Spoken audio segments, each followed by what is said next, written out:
Greetings, Battle Brothers and fellow YouTube enthusiasts. I hope this video finds you well and in good health. We're back at it again with another video, this time to discuss 11th edition. I've seen a few videos floating around the ether at this point, talking about it, and I want to jump in.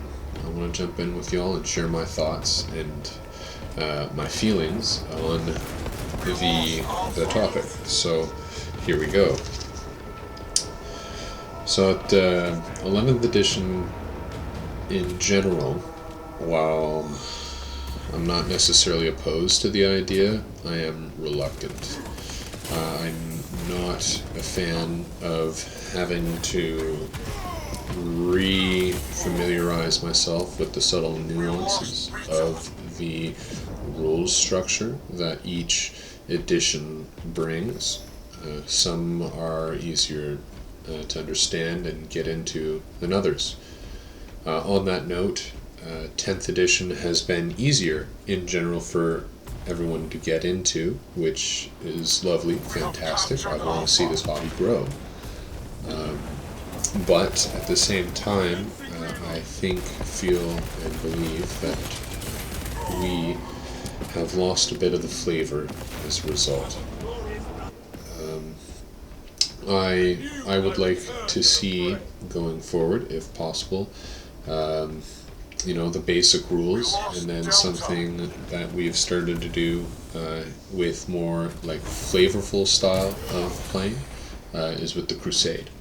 And then maybe going forward, the Crusade could bring a level of personality to your force that otherwise would not be there in the core rules. Ideally short, sweet, to the point, easy to understand, and easy to jump in and out of, because I want a smooth game.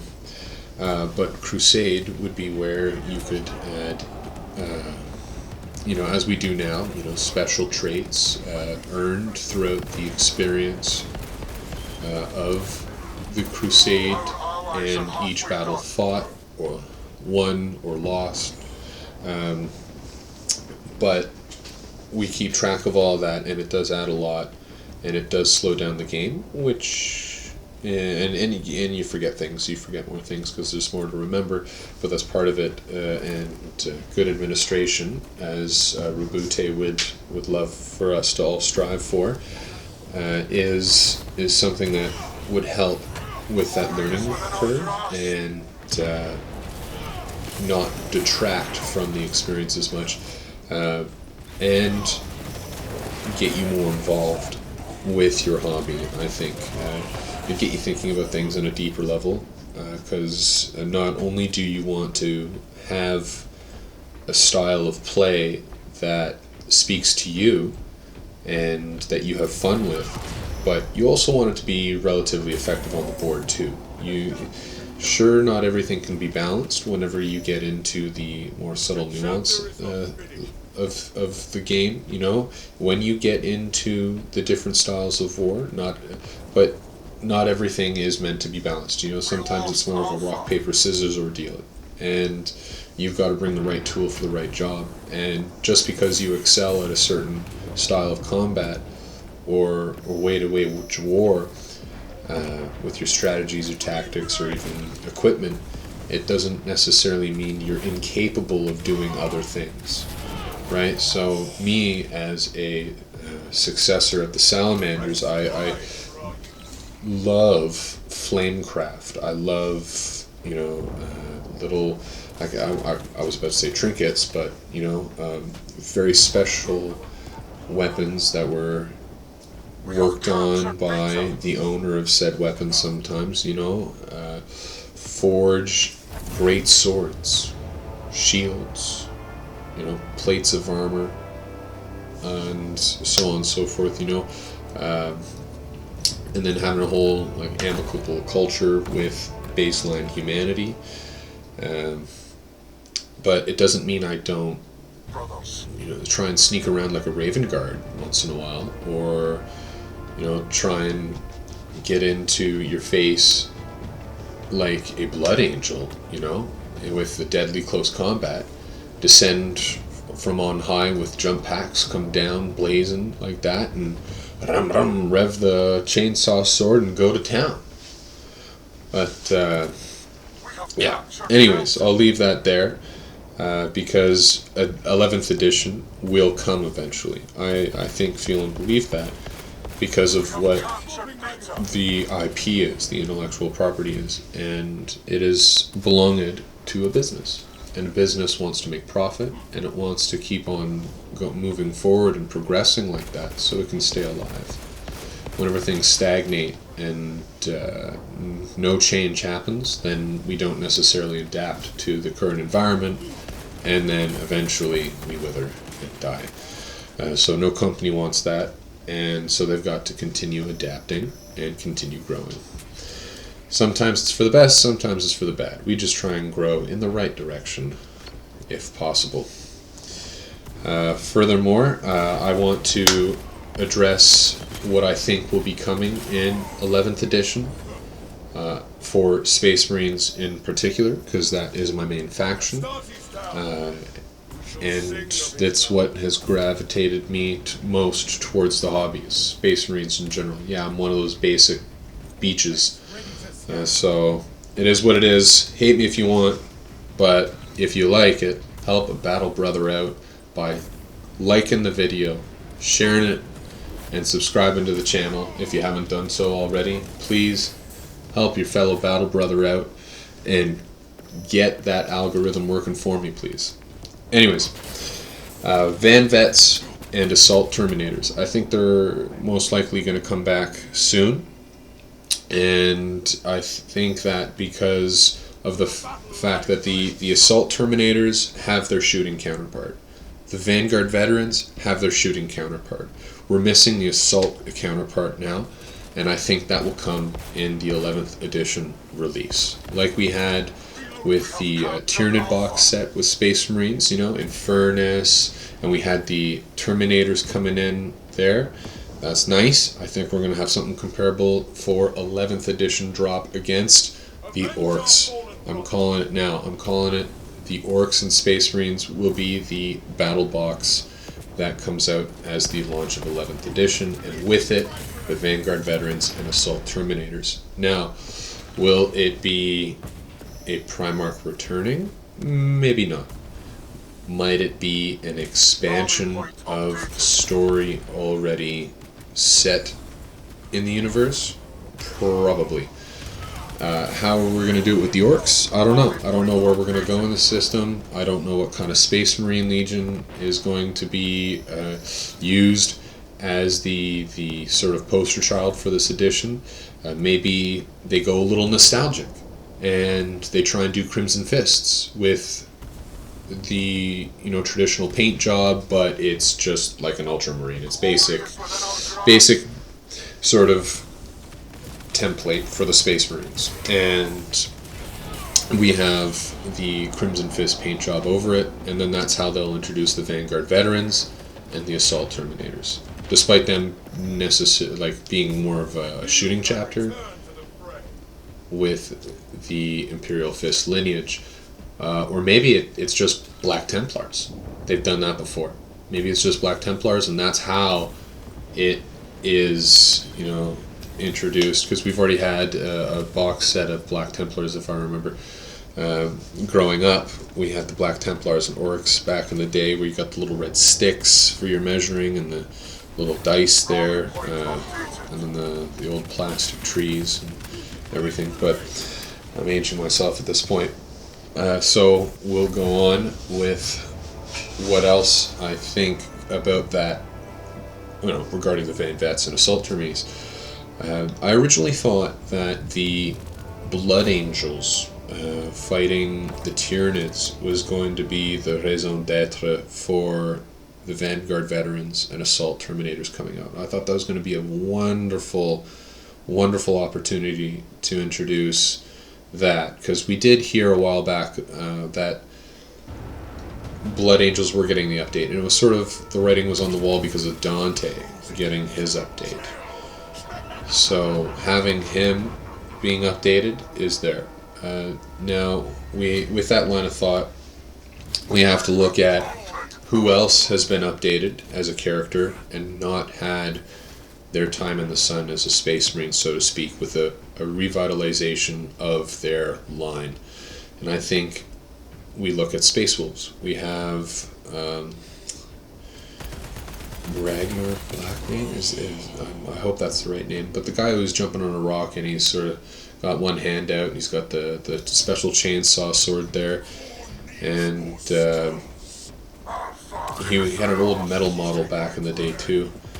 And now there is no more update on the Space Wolves. You know, it was just sort of there. So I think that we're going to be getting the Space Wolves updated. Maybe they're going to be the poster child of 11th edition. And that's how we get Leman Russ coming back too as the Primarch. You know, the Loyalist Primarch to balance out the amount of Primarchs on Loyalist versus Heretic side or Chaos side. Because it's pretty imbalanced right now. And with Slaanesh returning, that'll be a 2-to-1 ratio. So, no bueno for us Loyalists. And that's how maybe we get the Assault Terminators and Vanguard Veterans. But we'll see. Time will tell. Time will tell. And for another thing I want to mention or discuss and get in the ether there for y'all to chew on, you know, mentally, you know, get that mental gum going around, chew on that for a bit, is like the Space Marine range in general, because the Infernus came out, right, and that was really nice to have more of a expansion on the Space Marine arsenal regarding updated weapons and having something a little more potent, right? So we've got the Flamers, we have the Hellblasters with the Plasma, and we have even our Eradicators with the Melta. And going even further than that, we've got the Suppressors with the Auto Cannons, or our version of that, and then the Inceptors, the Heavy Bolter. Just it's more of a carbine than an actual light machine gun, if I'm going to communicate it like that. So these are new units that have a reimagining or even an upgrade to the existing technology because of Call's tinkering. His machinations have come to light, and he's done an improvement on the Emperor's design. This is great, but, you know, suspect. So I'm trying to apply this thought, you know, to what else we can get, because, you know, Gravis, yeah, but Volkite, yeah, as well. We have yet to see specialized units for those kinds of weapons yet, and I want to see them. This is me wish listing a little bit. I do think that we'll see Volkite before Grav weapons, and whenever it is the Volkite showing up, I do think there's one of two possibilities how we'll see it. We might have the Caliver version, the Neo Volkite Caliver. Ugh, why is that such a tongue twister for me tonight? So it'd be more like a bolter style rifle with 24-inch range, 2 shots, strength 5, damage 2, and then we would Culverin, a heavier version at 36 inches, 4 shots, strength 6, damage 2 on a Gravis. And I would like that. That would be sweet. If we can get sort of like the Eradicators, maybe if we get a different version of them, where instead of being really, really good at killing monsters and vehicles, they're really good at killing beasts, mounts, infantry, and then that's what they get to reroll hits and wounds and damage against. Maybe that'd be pretty cool. That'd be pretty powerful. I'd love to see that. I don't think that'll happen. That's again me wish listing, but if it did happen, that'd be fantastic. Another route I think they can go with both the grav weapons or Volkite is even give them as like cannons or heavy weapons versions for the Ballistus Dreadnought, because the Ballistus Dreadnought is the only Dreadnought right now that is not like customizable in a sense. You can't kit him out. You don't get a choice between the nipple meltas or the nipple heavy bolters like the Brutalis, or you don't have the choice of heavy flamer or Gatling cannon on the left hand for the Redemptor, or even the Macroplasma versus the other Gatling cannon for the main arm. You know what I'm saying?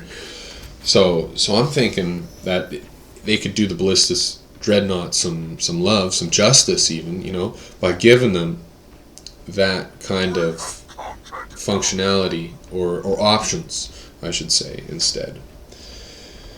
Yeah. So with that being said, do I think the rules are going to be simpler? Maybe. I think they might try and revise them a little bit. And when do they plan to do this?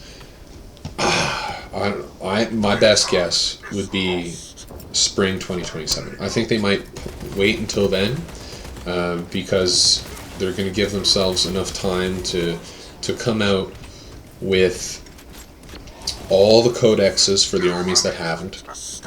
They're going. This is me wishful thinking here. They're going to give us time to play with them because of a new book series. I think they're going to come out with a book series comparable to the Arcs of Omen, compared to the Psychic Awakening. A series of books that is going to help us end 10th edition and transition into 11th. I think they're going to do that. I think they're going to do that because of how the real world is going on right now, how we're sort of making measures to correct or undo or recover from the situation we've had during the times of lockdown.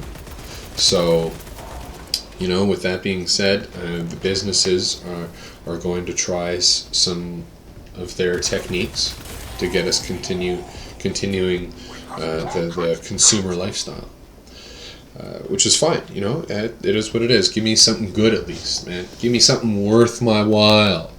That's what I want. Anyways, I hope you have a lovely rest of your day. I hope all is well with you, and peace.